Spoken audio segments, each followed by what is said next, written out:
Good evening, everyone. The room got very quiet. We have some beautiful young faces here, but we're going to first do call to order for this meeting of November 4th, 2024, the Village of Deerfield Board of Trustees. Roll call, please. Mayor Shapiro. Here. Trustee Benton. Here. Trustee Berg. Here. Trustee Goldstone. Here. Trustee Jacoby. Here. Trustee Metz-Childers is absent. Trustee Oppenheim. Here. We have a quorum. If everyone could please rise, and I would ask for the Girl Scouts who came to our meeting tonight to please lead us in the Pledge of Allegiance. I pledge allegiance to the flag of the United States of America and to the republic for which it stands, one nation, under God, indivisible, with liberty and justice for all. That was beautiful. Thank you very much for doing that. I think that was our best one yet. I think they need to come every meeting. So I'm wondering, girls, if you have leaders or parents who maybe would like to introduce your troop and who you are a little bit. Everyone points to, yeah. Hi, good evening. This is our troop 47192. They've been together since first grade. We're really lucky to have 26 girls between Walden Elementary and Wilmot Elementary. Today they are working on their Learning About Government badge, and so this is a part of 5 different steps they're taking to earn that badge. Did you guys get a tour of Village Hall? Yeah. Did you have any questions? No. No questions. I heard you ask some really good questions. Would anyone like to step forward and talk about yourselves or introduce yourselves or tell us what grade you're in? Go ahead.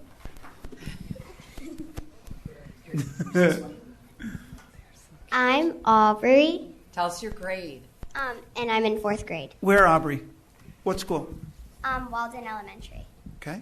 I am Emmy. I'm also in 4th grade, and I also go to Walden. And I think you know my grandpa. Is that right? Yes, Cornelius Brown. Yes, I do know your grandpa. You're lucky to have such a great grandpa. I'm Claire, and I'm in 4th grade, and I also go to Walden. Nice.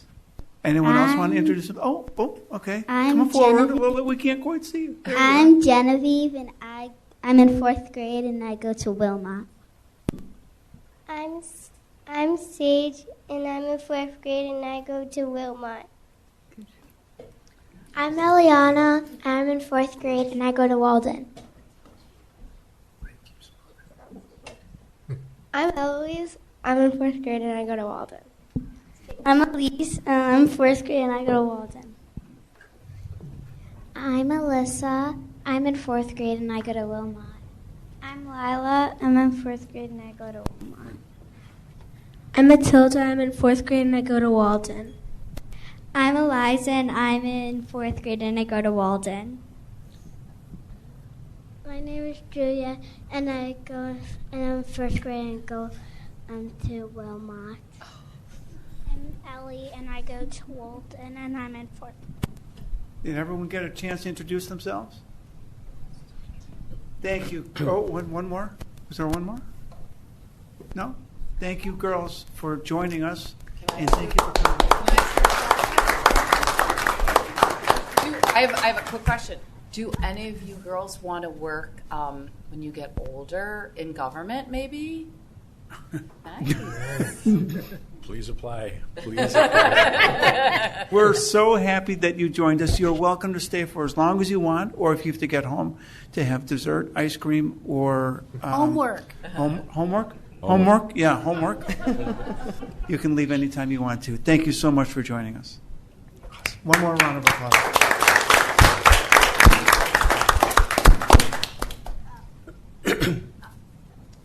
All right. We are now going to get to the business of our village meeting. There are a number of appointments I'd like to make. They're listed on your agenda, but I'm going to read them all so that we're very clear, and then I'll read them and ask for a motion to for their appointments.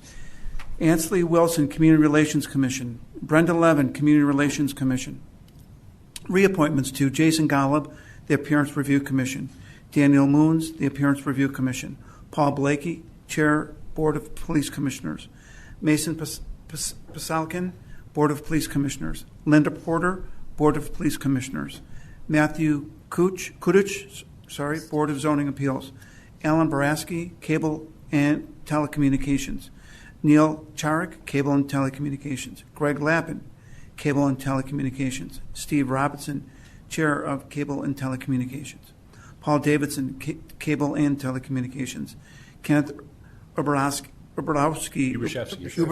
thank you. Yep. Cable and Telecommunications. Adam Simon, Cable and Telecommunications. Gail Antical, Community Relations Commission. Bill Lundquist, Community Relations Commission. Judy Gooder, Co-Chair Family Days Commission. Angie Butera, Co-Chair Family Days Commission. Steve Anderson, Fine Arts Commission. Stephen Silver, Fine Arts Commission. Lisa Christ, Plan Commission. Blake Schulman, Plan Commission. Alan Bromberg, Chair, Plan Commission. Mark Anfitson, Police Pension Board. Don Anderson, Chair, Sustainability Commission. Susie Kessler, Chair, Volunteer Engagement Commission. Do I have a motion to appoint and reappoint those individuals to those respective commissions? Motion to reappoint. Second? All in favor? Aye. Motion carries. Thank you, everybody. And thanks to all those volunteers who serve us throughout the year, many hours of service, doing a lot of great volunteer work that advises this group and makes Deerfield what it is. It's awesome. Exactly. Motion of the previous meetings, October 21, 2024 of our regular board meeting and October 16, 2024 of our committee of a whole. Move approval. Second? All in favor? Aye. Motion carries. Charges report.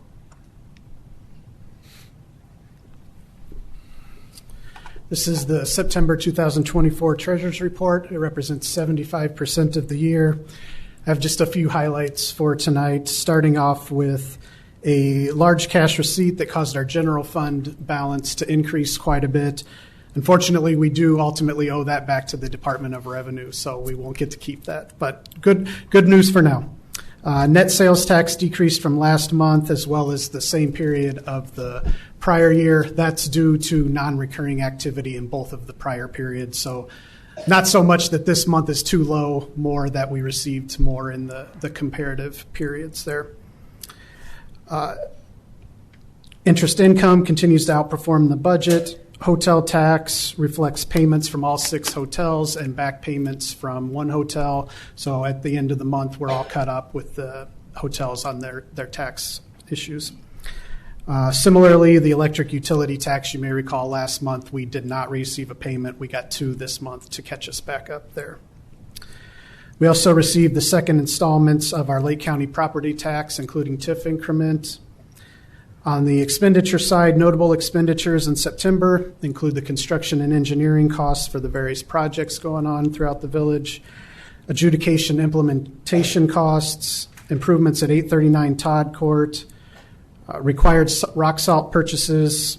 We also purchased 3 police vehicles and 2 public works 1-ton trucks during the month. In our upcoming meetings, we're going to have a public meeting on our levy and our budget. Tonight, we're going to have a public hearing on the budget. The next November 18th, we'll have a public hearing on the levy. Happy to answer any questions there may be. Questions for Eric? Thank you. Thank you. Bills and payroll. Is there a motion? Move approval. Roll call, please. Benton? Yes. Trustee Berg? Yes. Trustee Goldstone? Yes. Trustee Jacoby? Yes. Trustee Oppenheim? Yes. Motion passes. Now is the time of our meeting where we offer the public an opportunity to make a comment on a matter that's not on the agenda. Is there anyone in the audience that would like to make a comment that's not on the agenda? Okay, no public comments. Let's go right into our reports. Item 24-106, consideration and action on the Plan Commission's recommendation on the request for an exception to the perimeter setback, a finding of substantial conformance for a final development plan, and approval of a final plat of subdivision for a 144-unit residential planned development at 8 and 5 Parkway North in Parkway North Center. Ken. Plan Commission held a public hearing on October 10th, 2024 to consider a request for a determination that their final development plan for the 144-unit multifamily rental development is in substantial conformance with the previously approved preliminary development plan. The plan includes 14 affordable units, which complies with the village's affordable housing ordinance. The building height, building elevations, landscaping, and vehicular access points have not changed from the preliminary development plan to the final development plan. The petitioner is also seeking approval of a final plat of subdivision for their property. The petitioners are also requesting an exception to allow the building balconies in the perimeter setback. The measurement of the balcony to the property line changes the minimum setback from 13 feet to 9 feet at the north and west property line and 8 feet at the east property line. The balconies are not new to the plan and were part of the petitioner's approved preliminary development plan, although the balconies were not indicated to be in the perimeter setback. Following its consideration, the Plan Commission voted to recommend approval. We have Chair Bromberg with us tonight and representatives of the petitioner. And just so that we're clear, we have 3 very distinct requests tonight. One is a perimeter setback variation. One is finding of substantial conformance. And the other one is a final plat. That's what we're here for, consideration of the Plan Commission's unanimous recommendation. And again, ordinances to come. Yes, right. We will consider the recommendation, and then if we approve that ordinance, we will ask Steve in his office to prepare the appropriate ordinance or ordinances. But the petitioner is here. Good night, girls. Thanks again for coming. Thank you.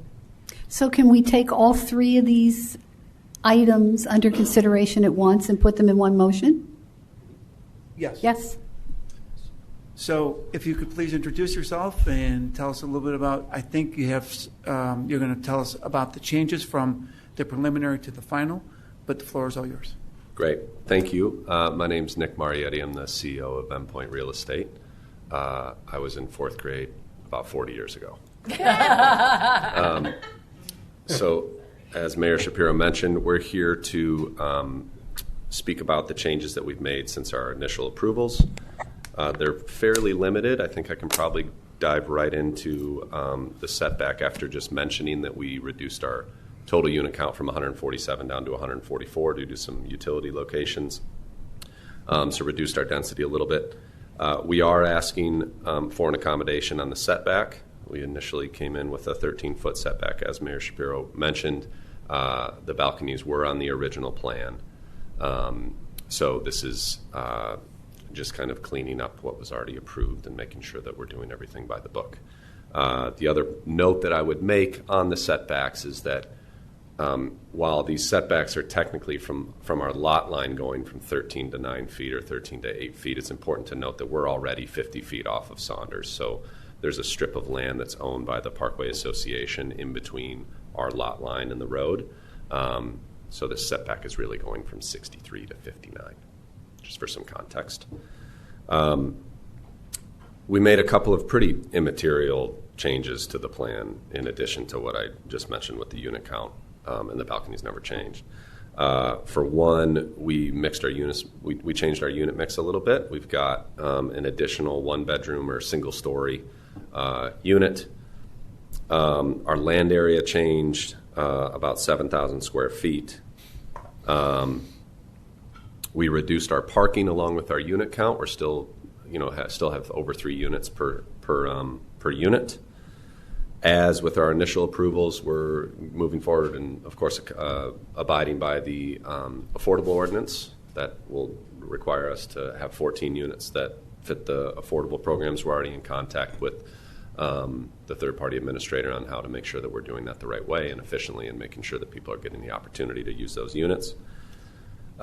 We enhanced our amenity areas a little bit. We added a larger dog park. We have a lot of park space. We have a lot of open space. That's the nice part about a townhome development is there's a lot of courtyard space and a lot of grass areas for walking and things like that. And just a couple of really minor architectural and landscape adjustments, namely to accommodate some ADA accessibility for certain units and some commensurate parking. I have a question and a comment or two. So on the question, the affordable units, like 14 of them, Yes. do you plan on interspersing them Yes. or putting them kind of closer, congregating them? No, they'll be spread out throughout Okay. the property. And you guys have had to go through quite a bit. You went to Riverwoods way Correct. back when, and then you also had to get approval from the other lot owners Correct. in your Property POA. in your association, and you've been able to achieve all that, right? That's correct. Okay. Questions?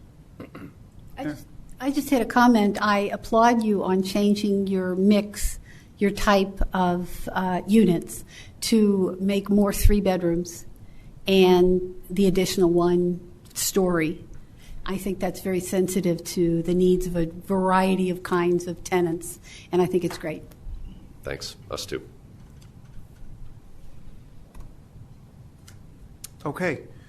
Unless there's any other discussion, I will entertain a motion to accept the recommendation of the Plan Commission for exception to the perimeter setback, a finding of substantial conformance for final development plan, and approval of the final plat of subdivision.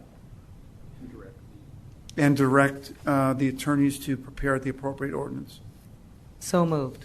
Second. Roll call. Trustee Berg? Yes. Trustee Goldstone? Yes. Trustee Jacoby? Yes. Trustee Oppenheim? Yes. Trustee Benton? Yes. Motion passes. Thank you. Thank you. As the petitioner is leaving, I want to just thank Chris and Tim from Quadrangle for continuing to pursue this project, and our 20-plus year, 25, 30, Chris, could be relationship for different properties in the village. And we thank you for your continued sensitivity to the market demands and what can be done with this property to make it a contribution to the village. So thank you both. We look forward to taking up the final ordinance in 2 weeks. That would be for ideal. a future groundbreaking. Great. All Me right. too. Thank you. Thank you. Item 24-107, consideration and action on the Plan Commission's recommendation on a request for approval of a self-improvement facility special use for a golf studio at 636 Deerfield Road. Plan Commission held a public hearing on October 10, 2024 to consider the request for a special use to operate a membership-based golf studio and practice club in the approximately 3,200 square foot space previously occupied by Shred 415 at 636 Deerfield Road. The proposed facility will have 5 golf simulators, which golfers can use to practice, play courses, and take lessons.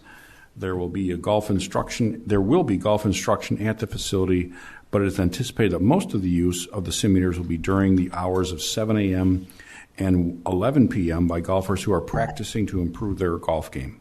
Patrons with a membership of the facility will have the ability to independently access the facility through a key code or a smart card to use the simulators, and the simulators will be booked on an hourly basis. The Plan Commission is recommending approval of the use of this with the condition that the operating hours be restricted to 5 a.m. to 1 a.m., as they are not in favor of a facility being open 24 hours a day as originally proposed. The Plan Commission voted in favor of the recommendation. I see the petitioner and his highly capable attorney are both here. Highly capable. No, I'm representing him tonight, Mayor. Is there anything you'd like to say? I'd like to introduce Mr. Haney. Give the trustees a little bit of your background. All right, good, thank you. First off, thanks for having me. I'm excited to be here. I'm Hank Haney, and I grew up in Deerfield, Illinois. So this is like my life has come full circle here. I lived here my whole younger life until I went to college, and then after college, I actually taught at Exmoor Country Club in Highland Park. Awesome. But I'm a golf instructor, and I'm fortunate enough to be in the World Golf Teachers Hall of Fame. So I'm not just a golf instructor, I guess. I've taught 11 Hall of Fame golfers, including Tiger Woods and Mark O'Meara. And I'm 69 years old, but I have an 11-year-old son, and it's my only child. And he decided he wanted to play hockey. And since I'm a coach, I value coaching. And there's no better place for hockey than Chicago. So next thing you know, here I am. I'm back in Chicago. And then I said, I need to have a little something else to do. And I've had a lot of golf businesses over the years, practice facilities, and had a lot of golf instructors that I've trained. And I started teaching a little bit over at another place and just down the Deerfield Road. It's called the Golf Practice. A friend of mine who I trained to teach has that facility. And then I thought, you know what, I need to open up my own place. And I was over there one day at Eric's buying a bike, my wife and I saw that space for rent. And I said, this would be a perfect place for a golf studio. And so here I am.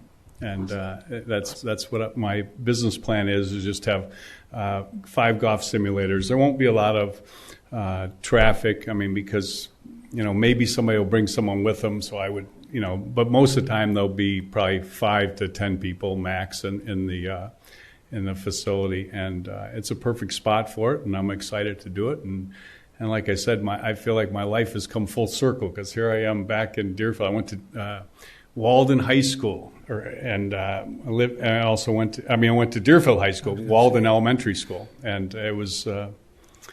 It's surreal that I'm here today talking to you guys. Girl Scouts in the same class. Yeah, exactly. Yeah. So anyway, that's my story. Thank you for coming back. Yeah. I just want to make a comment on one matter that Mr. Street mentioned. The one point before the Plan Commission that did engender a lot of conversation were the hours. We originally filed asking for 24 hours. We don't plan on being staffed 24 hours. We never did. And we indicated that we would be staffed from 7 a.m. to 11 p.m., but there would be card access for members who wanted to come in and practice on their own at night. The Plan Commission had some concerns about it being 24 hours, and after some discussion, we really realized we didn't really need a full 24 hours. And it was just a question of whether someone wanted to come in early in the morning or stay a little bit later. And that's when the question was asked whether we could allow someone to be there from 5 to 7 and from 11 to 1, namely, where we wouldn't staff those hours, and rather than the full 24. And we found that an agreeable condition. So that's how that evolved from the original petition. So there would be staff from 5? No, there'd be a member, and Hank could elaborate because they'll have a card. A member could come in between 5 and 7 in the morning. Okay. A member could stay after 11 to 1 a.m.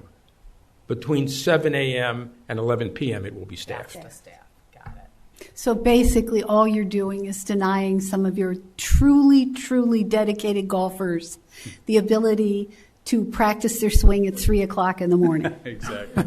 I think if the thought was maybe more like doctors or somebody that worked at night, and but I mean, that's not like the most important part of my business plan. Right. It was just. I know there's a couple other facilities in town that are 24 hours, like the Planet Fitness and the Brick and Mortar, and that's why I was asking for that. But that's not a big deal to me, to be honest with you. And Larry, a year in, if you find that you've got demand, come back to us. I mean, that if all of a sudden you've got whatever, and you say I need to change that. You can approach we don't have an amend it. Kent, you're right, so, we know that. We could always we come would back. consider doing a motion to accept the recommendation, and after a year, if there's not a problem, either on your side or on our side, you could come in and try to seek it if you want 24/7 without having to go through a public hearing again. We could do it at the board level or administratively. Thank you. We appreciate that. And we can put that in the ordinance if that motion, if that's so desirous, in the motion. Right. Wouldn't we have to choose whether it would be at the board level or administratively? That could be in the ordinance. This is the report and recommendation, so the ordinance could include that. Could include that. No, I get that, but I'm saying. If you did it, if I may, Mayor, sure. If you did it the way the mayor suggests, you could always say, you know what, we want to hear from our plan commission and send it back. But the way the mayor suggests, if you're inclined to accept it, you have the ability to keep it at the board level without any other. Okay, I just want it clarified so everybody understands what the requirement is, so it doesn't slow you down or slow us down. Right. So, with that in mind, is everyone clear? I have a question about this. Dan? I just want to say that the Plan Commission recommendation did include that Correct. Provision that they can come back to the board Oh. after a year. Awesome. Wonderful, thank you. Thanks, Dan. Jennifer? So my only concern with what I read, and so I just wanted to ask this question now, is that I know it's key card access and that you don't have an age limit. And so my concern is if the hours change, 17-year-old, 18-year-old high school kids, the dad gives them the key card and they go and have 6 or 7 people there and who knows what's going on. So I just... Yeah. Golf is popular here in Deerfield, and I could see that happening because I have young kids, or not young kids, young adults as kids. So I just wanted to talk about that. Well, I mean, the first thing is that these are going to be members, so they're monthly members.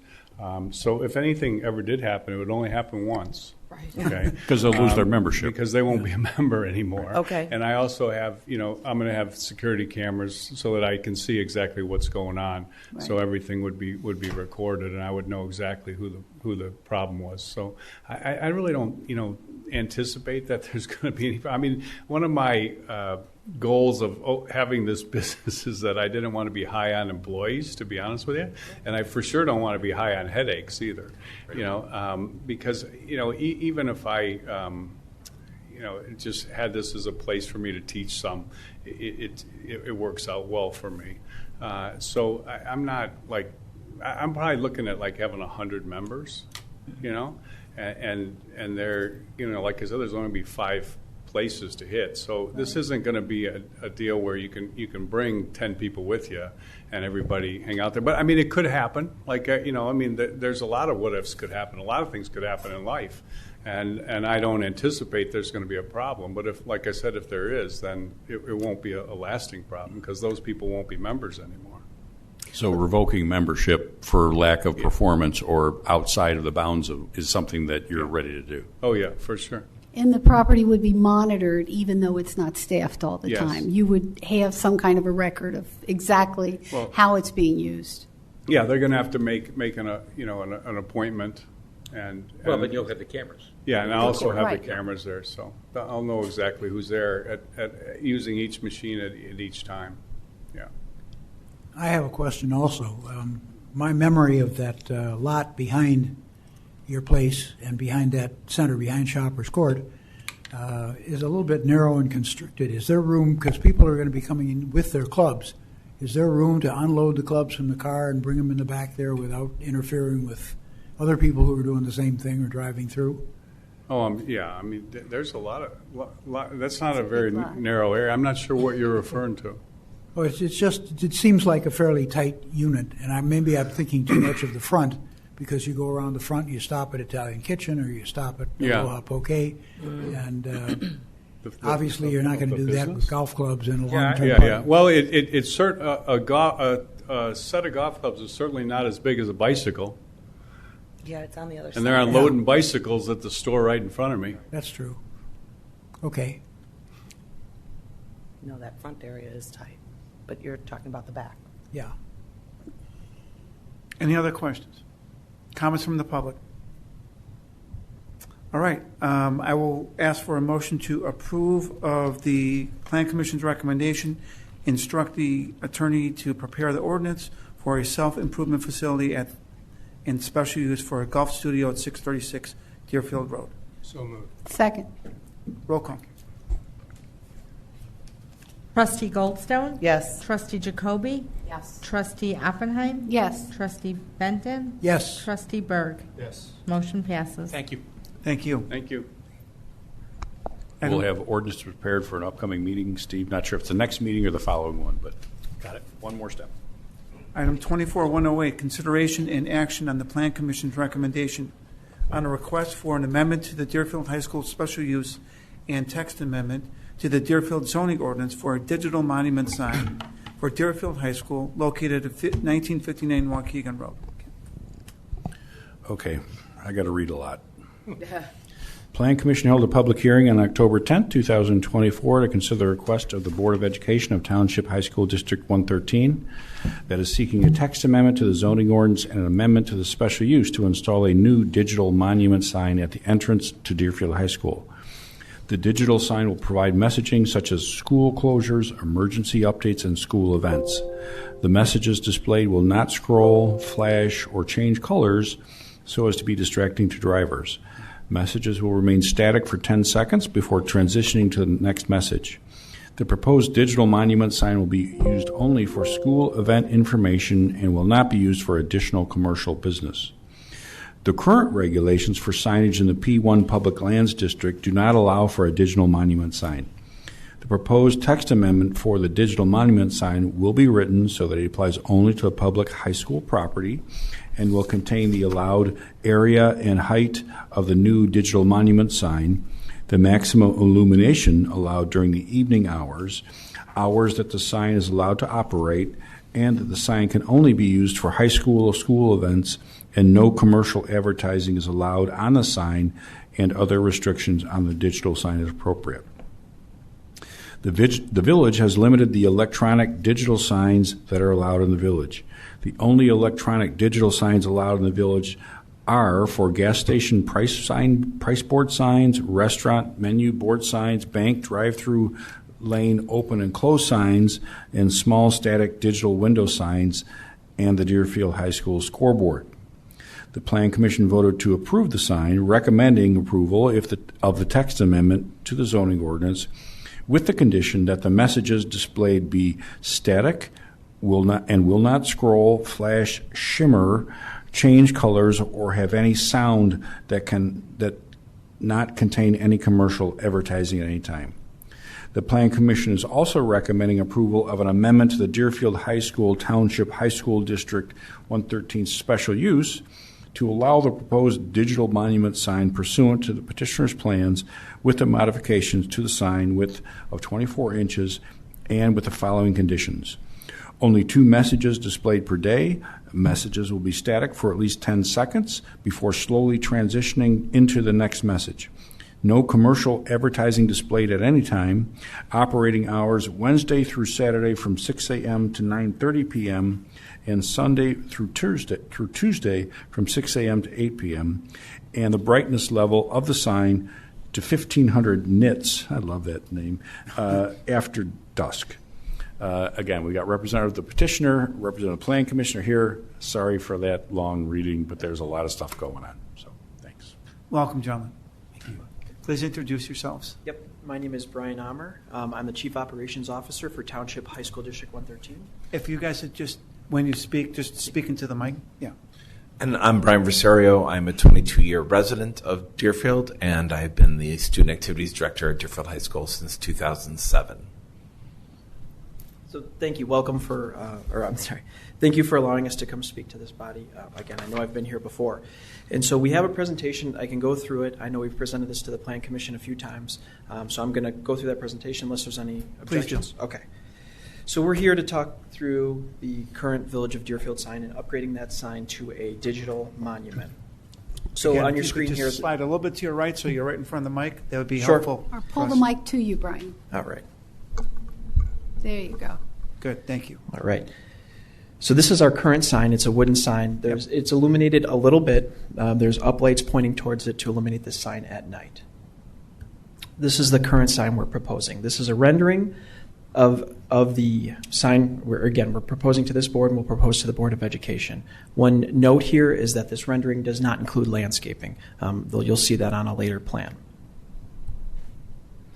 So this is this plan shows all of our viewing triangles that comply with IDOT. We had a civil engineer draw all of this, and so it complies with all road safety requirements. Are there any questions here? All right. So again, we will jump in if we have any questions. All right. Okay. All right. Yep. This is our landscape plan. Again, this wasn't on the rendering, but we do plan to install some landscaping on the sign after it's installed. And so here's some other examples of roadway signs that are at other high schools. Obviously, you can see Highland Park High School that we've had installed for a while. We have Evanston and Stevenson here. So this is, while it's not 100% of high schools in Illinois, it's a pretty common thing to have digital signs for high schools to advertise for school-related business. So meaning school is closed, school chest is this week, football on Friday, things of that nature. That's what we're trying to accomplish with this sign. We really want another way to engage our stakeholders and our students and community, our entire community. So we feel that this sign is a community benefit and the way to communicate with everyone in town. So again, the things that I talked through, what it will be used for, again, all related school activities. What it won't be used for, this was in the ordinance, is we're not using this to generate revenue. We're not selling this. Our idea isn't for the sign to grab your attention by flashing like a strobe light. It's strictly a static sign that's an LED sign that we can change. So we could advertise for school activities. And also noted here is it's not going to make sound. We're not playing movies. There's not a horn on this. I mean, there's no speakers that come with this sign. Would you like to add anything on that? No, it's just the activities director, me. Most of those things, it will come out of my office. So things that want to go through there, I'm in charge of, my department is in charge of the building, the signs within the school. And all, when clubs want to advertise something, they go through me. So we also put stuff on Facebook and things in the emails and warrior words if you've ever had a kid go through Deerfield. So this is just another way to communicate with Deerfield, with our residents. And again, some of the important things that we just wanted to be able to share that you can't do, obviously, with a static wooden sign. So the things that we're putting on the sign are governed by the Board of Education policy. And so, like Brian said, when he puts things on Facebook, that is governed by the Board of Education policy on what goes up on the signs. How does the size compare to like the Highland Park or the Stevenson sign that you just showed us, size-wise? I don't have dimensions on those listed here. I would have to go back and I mean, I have it. Relatively speaking. But it's relatively similar, Okay. yes. Because this one seems bigger because of the high school part at the top. Compared to Highland Park, it would be taller. Definitely taller, yes. But the LED, I would say it's comparable without, I don't have that memorized. The Stevenson sign actually is pretty big because it's set pretty far from the roadway. So I'm not sure comparing the two would be that fruitful for us because it appears this is going to be much closer to the roadway. And This new sign. Evanston's is very big too. Yeah. I would Exactly. Exactly. I would agree that Stevenson's is bigger and is set back farther. Right. I mean, this is just a few feet off the sidewalk, so you're talking pretty close into the road. But the top part isn't digital. That's just a regular sign, right?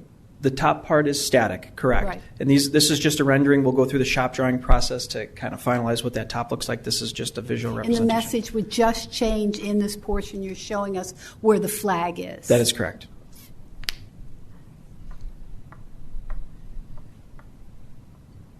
So one thing that I did want to add that wasn't part of this presentation and it wasn't part of our something we presented to the Plan Commission. But when it comes to signage security and securing who can put things on the sign, we do have the sign comes with multi-factor authentication, where when you log in, you have to get an email and then you use that to gain access to the sign. And our emails are obviously the similar multi-factor authentication protected. I'm not a security engineer, but I'm just letting you know that there is a second step to gain access to put content on the sign. And so what you're referring to is the potential for the sign to be hacked? Right. I'm saying that there's protections in place. I'm not a security engineer, but there is protections on who can access the sign. Which is really important because 2-3 weeks ago we had that really bad thing that happened. So. Yep. Yeah. Thank you for referring. I think I've seen your products. Questions, concerns? I had a question. So after we go ahead and go through the approval process here, has this not been approved by the 113 board? You take it to them after us, or they've approved it already? So we present projects in 2024. So this was a 2024 project, and so where they've approved the budget for this, I'll bring it back again once it's approved because the Plan Commission and the board could change the sign, it could get bigger. So once it's finalized, then I'll bring it to the Board of Education for final approval. But this is not news to them. This They is have not- seen this project before. That is correct. Okay. And a board member was at the last Plan Commission meeting. So I would have a couple of thoughts on this. I think it's a nice sign. My concern is it's a text amendment. And so whenever you have a text amendment, that opens up the possibility of other sorts of signs. So I would ask that we consider an additional condition on the conditions that we've already discussed. And that be that it must be located, a digital monument sign must be located no less than 100 feet from any residentially zoned property and located directly adjacent to a state route highway owned and operated by the Illinois Department of Transportation, meaning Waukegan Road. Again, Dan, trying to deal with future other schools or other public entities asking for this, focusing it on this location only, and then allowing you to consider those when they It just come. keeps us very limited in our scope of approving these types of signs. I think we should consider it. The other thing I'd ask us to consider with any motion is that our approval, we're going to approve the recommendation, but any approval that comes to us is effective and contingent upon 113's approval, which makes sense. Mm-hmm.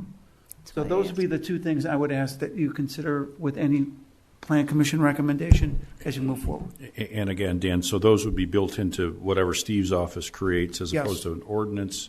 So you'll be able to consider that again and think about that as it relates to other properties in the village. But that's correct, yes. But that would be part of any consideration of our recommendation of the Plan Commission. And it creates a Or acceptance of the specificity. recommendation. It creates a specificity to this particular Yes, instance, and it narrows the possibilities of other types of use.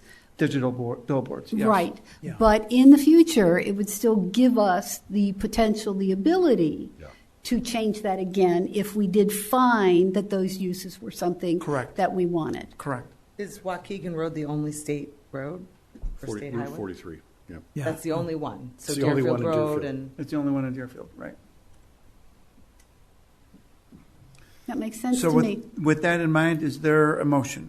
I would move approval to all of the stipulations that the mayor just pointed out.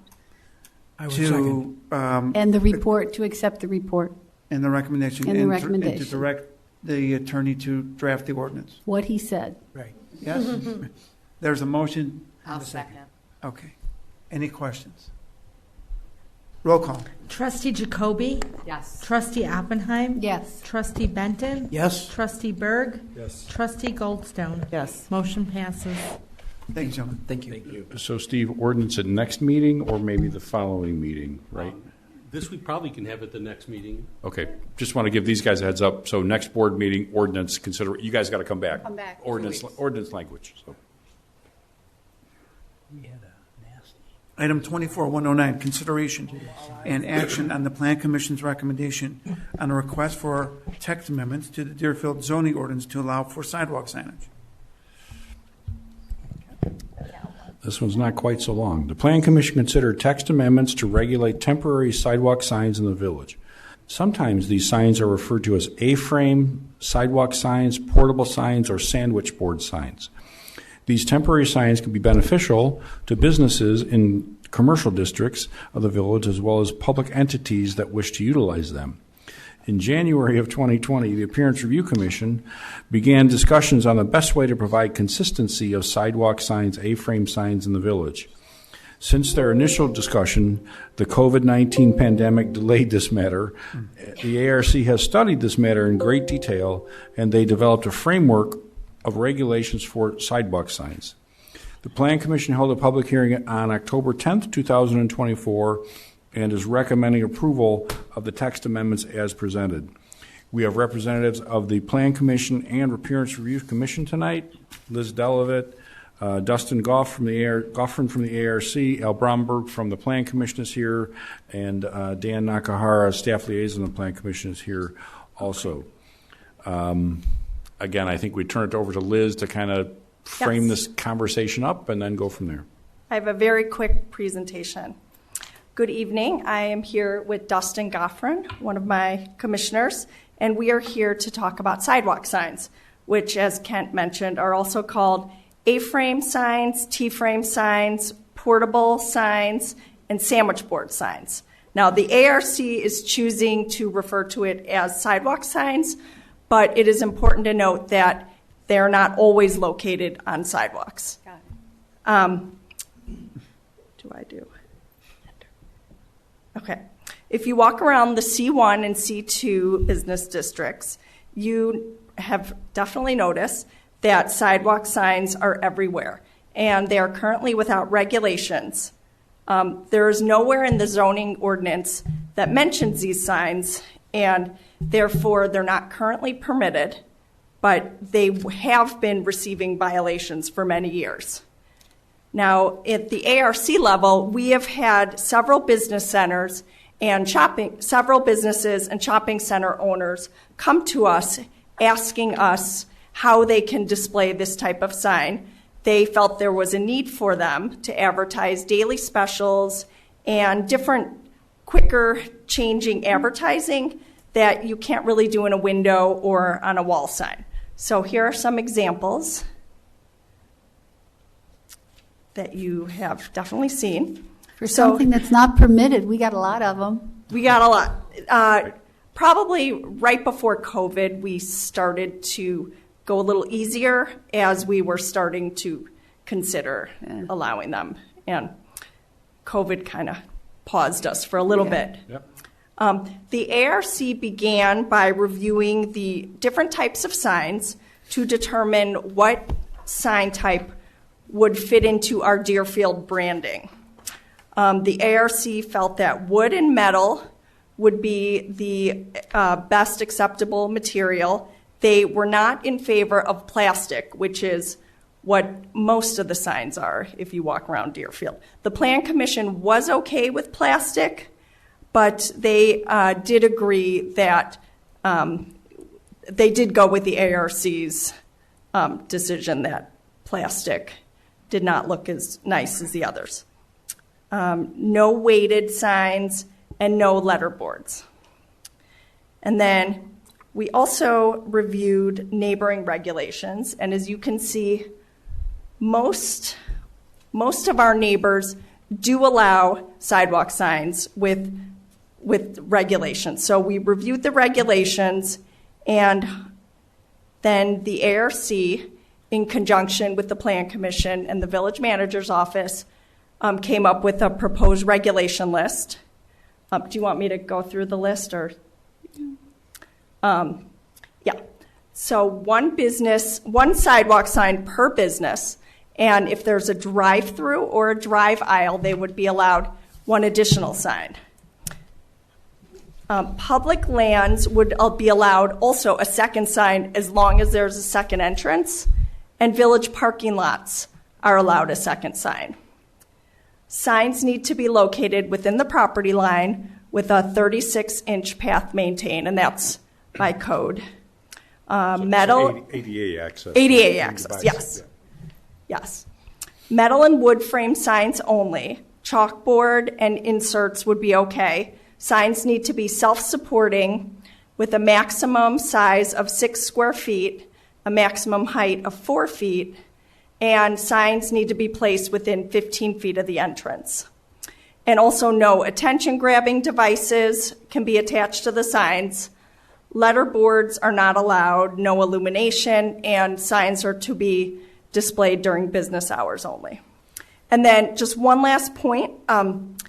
Once we came up with the regulations and started to proceed through the Plan Commission, we did reach back out to the shopping center owners and the chamber, and everyone was in favor. So, any questions? Do you have anything you want to add? Covered it. This seems to me to be a combination of a lot of hard work and thought. Thank you. Do you have a suggested vendor or the type that the village likes the best You know, like Walgreens, who has their ugly plastic ones. Right. If you could guide them and say, this is our favorite. I mean, I do hope to put together a pamphlet. Okay.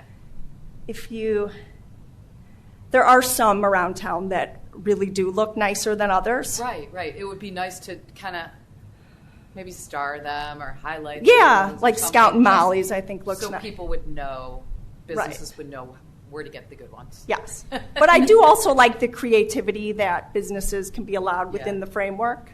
Yeah. So. You know, Liz, with some of these I have seen, because maybe it's because they're so lightweight, maybe it's because they're plastic, they will use sandbags or something Keep put from down blowing on the over. bottom to keep them from blowing over the way you would for a display tent or something. And that kind of looks not great. I know it's not mentioned in the stipulations in the code here, but is there some way we can not have that? We did say self-supported. Okay. And that should cover it? I think so. Do you want to add the word maybe wind resistant or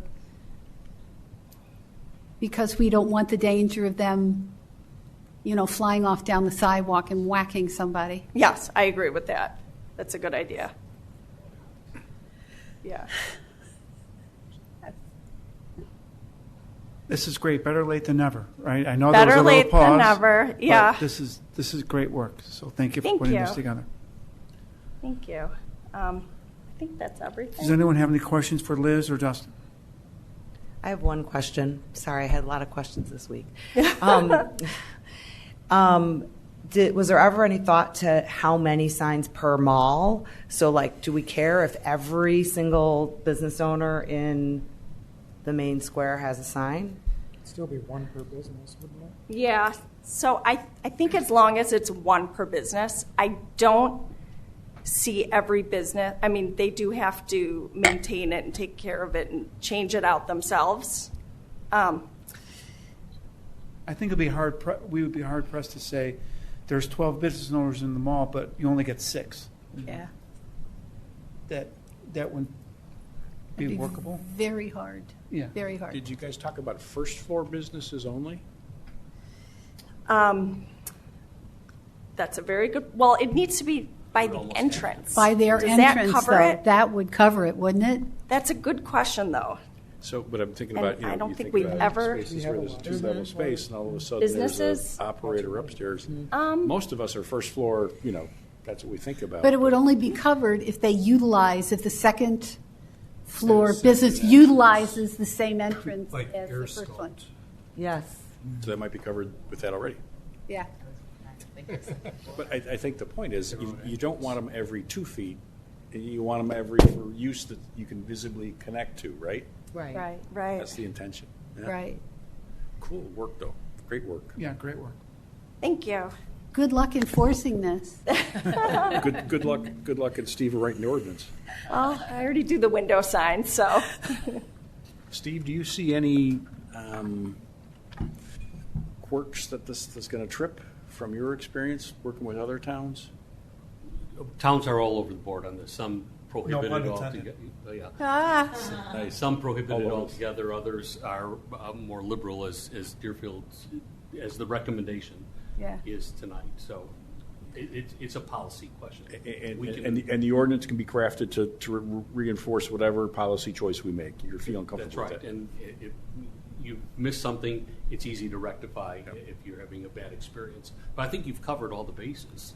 Do we build in, though, a time period where this is enforceable? Or is that something that you put in the ordinance to say this would be endorsed by X date? Because it's been such a As of this date? What do you mean? Yeah, the effective date of the ordinance. I mean, obviously, is our expectation that all the businesses will instantaneously change their signs? Right. I know when we started the window sign ordinance, I know there was some leeway for when the businesses, and I do intend to send a letter to the businesses that are in violation. And you could build in a delayed effective date. Yeah, we can That's what I'm Okay, suggesting. Maybe we think about it like a 30-day runway. Steve, we look to you 30-day, 90-day. I don't know what they're. Or maybe It may be they have till seasonal. the I end of mean, the- sometimes Right. Reasonable. if you're going to be adopting this in November, you may want to give them a longer time. Right, for Because there's not going to spring be a or. lot in December. and Right, January. because Right. spring is when it kicks up again, right? So you're saying, okay, by March 1st or something, whatever. That was sort of what I was. I A few just think it'll months be to more comply. effective and enforceable if we make it realistic. Right. Yeah. We'll just put in the date March 1st. Yeah. So we can, when the ordinance comes back to us, maybe we consider that the effective date would be March 1st, 2025. 2025. Gives owners and businesses some time to let this soak in a little bit. Well, and they may want to get a new sign, and they Yeah, may want right. to, Right. Exactly. purchase the thing that looks cool and. Right. Knowing what the stipulations are, it gives them the opportunity to upgrade. So do we need a motion? So we do. I just want to make sure everyone had their Okay. their thoughts. All right. Is there a motion to accept the recommendation with the March 1st effective date and direct the attorney to prepare an ordinance? So moved. Second. Roll call. Trustee Oppenheim? Yes. Trustee Benton? Yes. Trustee Berg? Yes. Trustee Goldstone? Yes. Trustee Jacoby? Yes. Motion passes. Thank you. Thank you. Thanks, Dustin. Thank you. We have one matter on our consent agenda, item 24103-1, an ordinance authorizing a special use personal fitness training center for a Movement Revolution in Suite 5 in Deerbrook Commerce Center located at 151 South Finkston. Is there a motion to approve the consent agenda? So moved. Second? Roll call. Trustee Benton? Yes. Trustee Berg? Yes. Trustee Goldstone? Yes. Trustee Jacoby? Yes. Trustee Oppenheim? Yes. Motion passes. We have no old business. We do have a couple matters on new business, the first of which is the public hearing that Eric alluded to a couple minutes ago, a public hearing on the fiscal year 2025 annual budget. So I'm just wondering, let's first do a motion to open up the public hearing. Do I have a motion? So moved. Second. All in favor? Aye. All right, we are now open to the public hearing. Eric. Thank you. Tonight's hearing was advertised in the October 3rd Deerfield Review. The proposed budget was also placed on file for public inspection here at Village Hall. It's been discussed in detail at two committee of the whole meetings on October 16th and October 21st. The proposed budget totals $62 million. For Chicago State. Uh-oh. You're getting hacked? Yeah, what is that? Okay.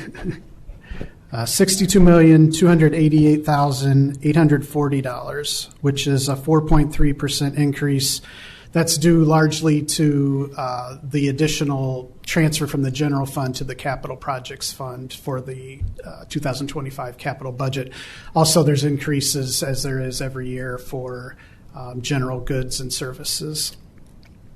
The operating component of that budget totals $37.7 million, which is a 5.56% increase over the 2024 operating component. That increase is due primarily, again, to contractual increases in personnel services, contractual services, and commodities.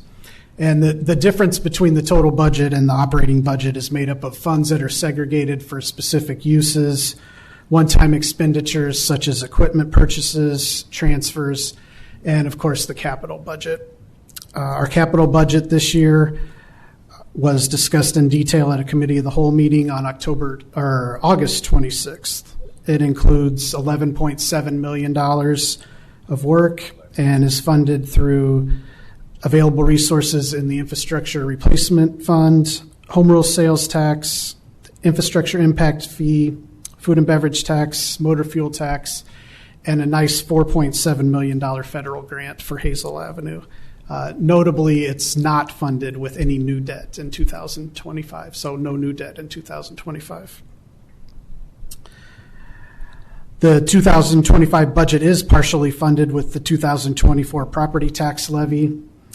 That was, as we discussed at the Committee of the Whole meetings, the village levy is proposed to increase $170,779, which is roughly 2%, a little bit over.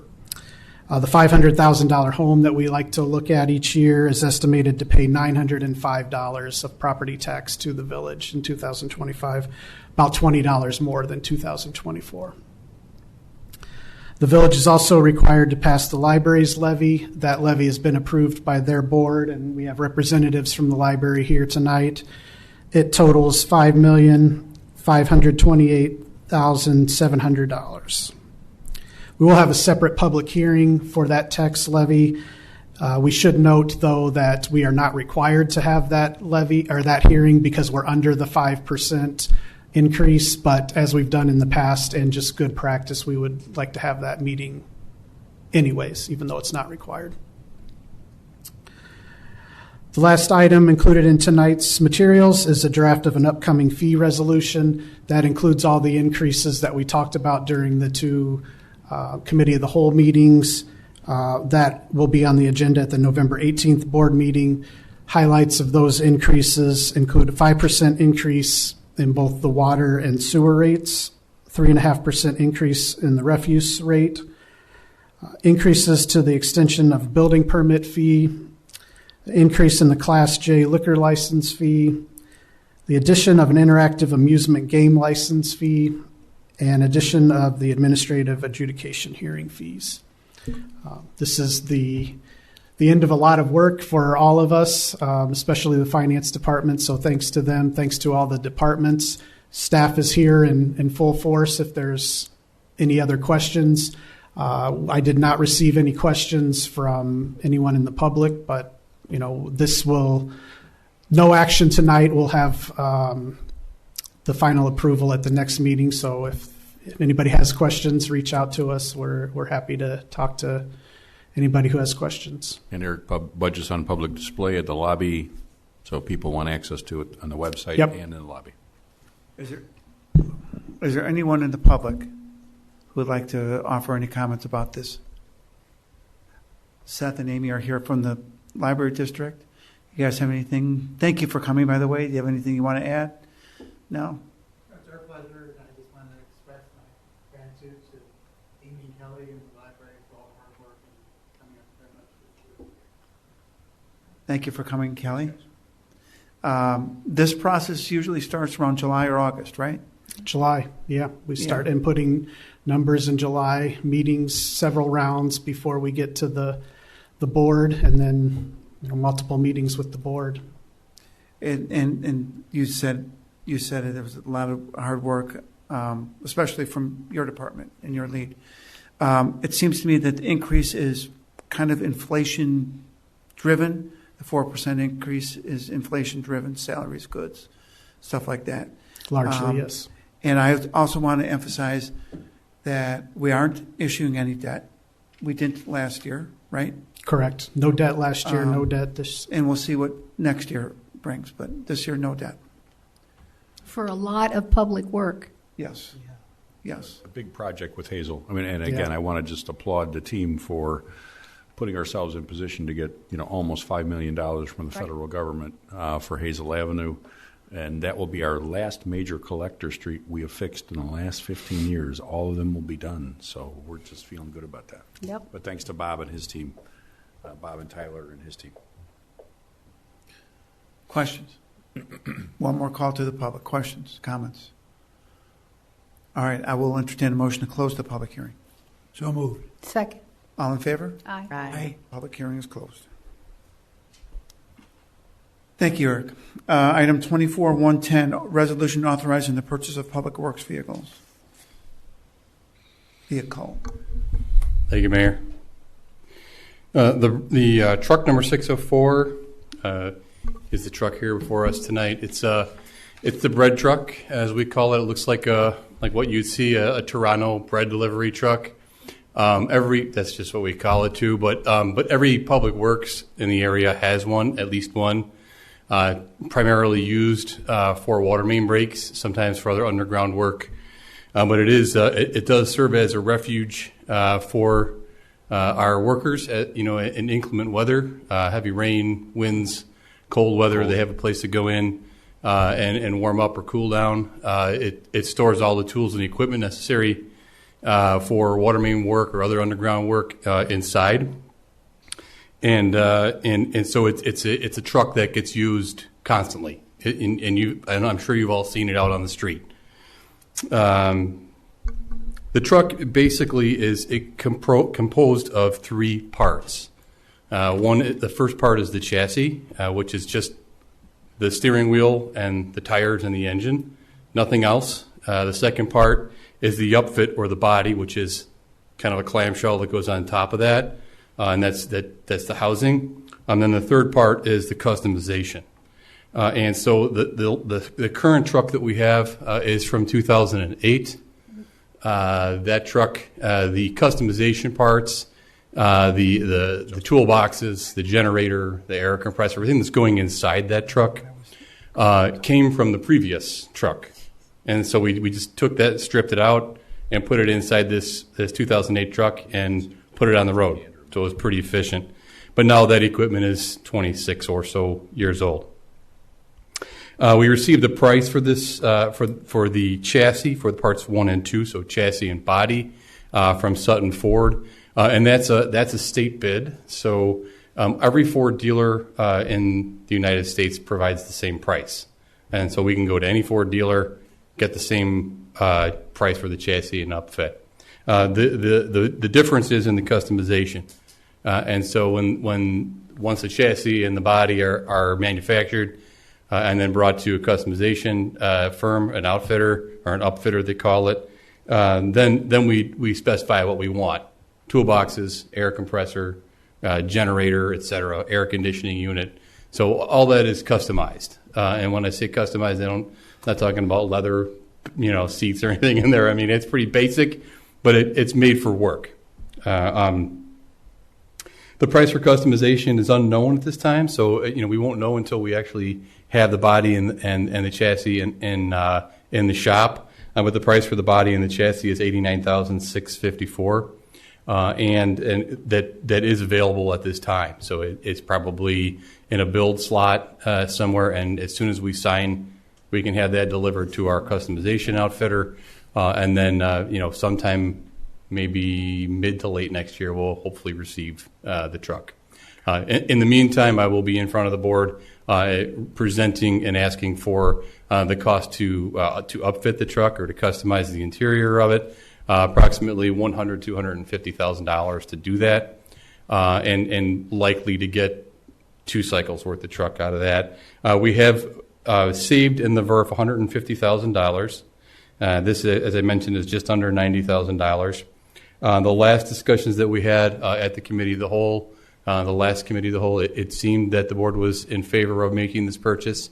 I think you're all aware of the difficulties that we've had recently with trucks and equipment, and that jumping on this in advance of all the budget approvals and everything, I think is in our best interest at this time. Requesting right now that the board authorize or approve the resolution authorizing the purchase of the pickup of truck number 604. So this includes the chassis and the upfitting. Any questions? Questions for Bob?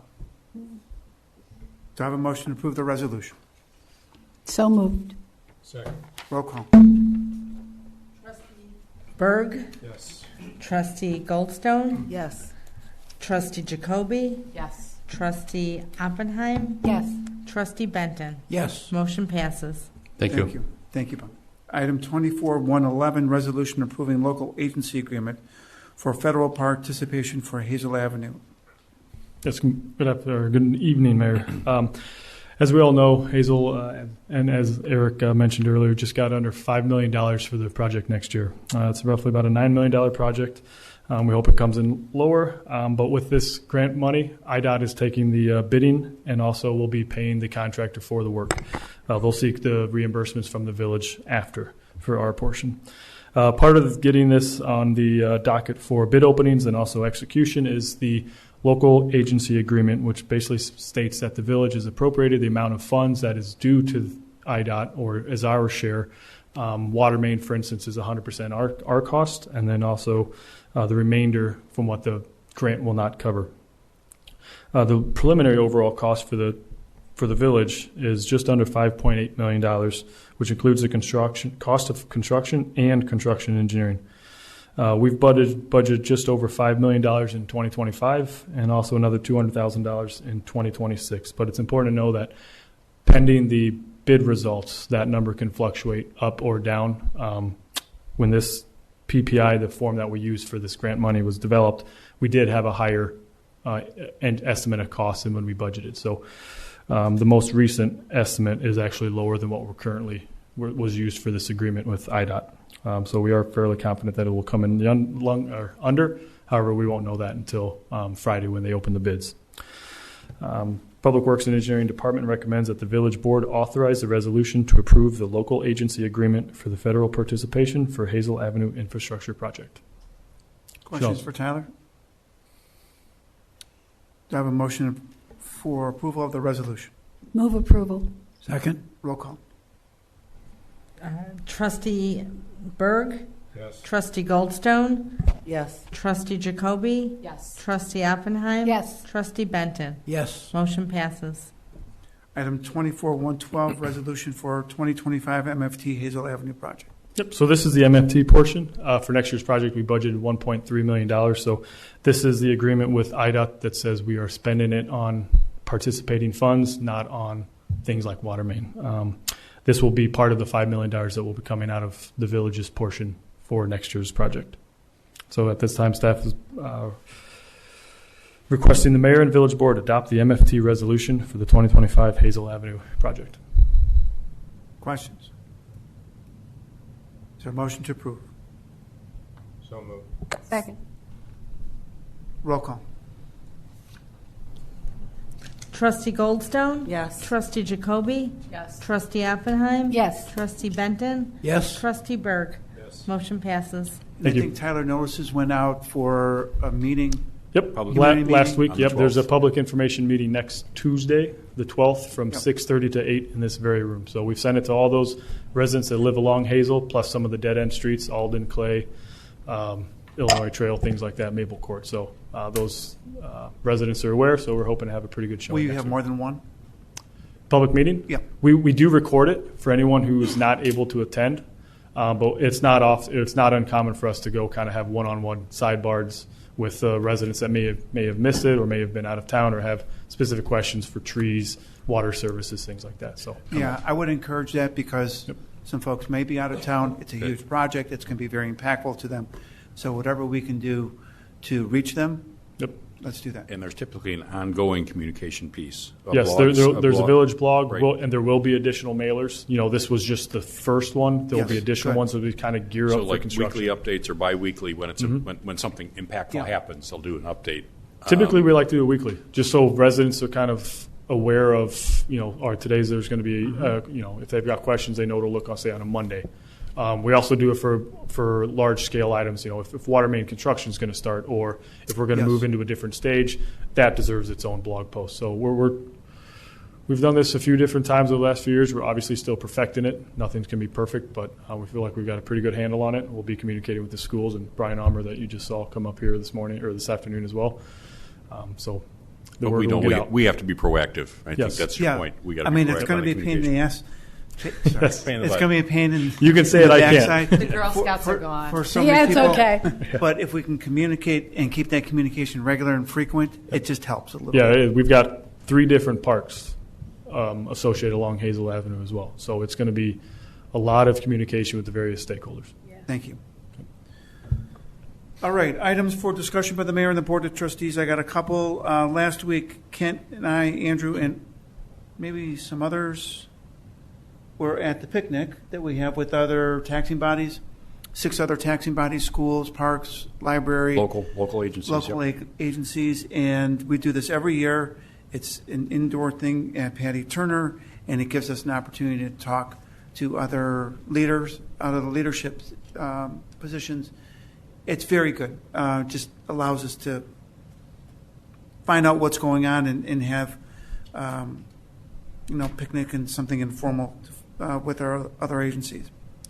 Last night, there was a missing person in our community, and after maybe 3 or 4 hours, our police and fire helped find this person. Safe, maybe a little cold, maybe a little scared, but this person was found. And we thank patrol and police and fire for doing a really wonderful job of finding this person. Don't forget to vote tomorrow. And on the 11th at 11, we will do a Veterans Day commemoration as we do every year. And it's going to be at the Jewett Center, Community Center right outside. Unless it's raining, and we'll do it in here. Right. And unless it's raining, and we will do it right here. Those are my comments. Trustees, anything? We wish you good luck on Sunday. Jennifer's running the Madison Marathon on Sunday. Awesome. Anything? And how you're doing? Okay. Okay. Hang in there. I'm Kent, alive. You got something to say on Kipling? Just quickly on the 755 Kipling, all the foundations have been removed, all the structures have been removed. It's graded. By the end of this week, it'll be graded over and seeded off, and all the safety issues have been resolved. And we're appreciative of everybody on my team that worked, and Steve's team that worked to get it that way. Fences are down. It's safe. So neighbors are going to be in a better place than they were 2 weeks ago. So anyway, and that'll be the last report on this one for the board, unless there's something that's changing, just so you know that we got over that particular finish line. So thanks to Justin, Andrew, and all of our team. Now I'd ask for a motion to go into closed session pursuant to 5 ILCS 122C1 and 122C2. Their motion. So moved. Second. Roll call. Trustee Jacoby? Yes. Trustee Oppenheim? Yes. Trustee Benton? Yes. Trustee Berg? Yes. Trustee Goldstone? Yes. Motion passes.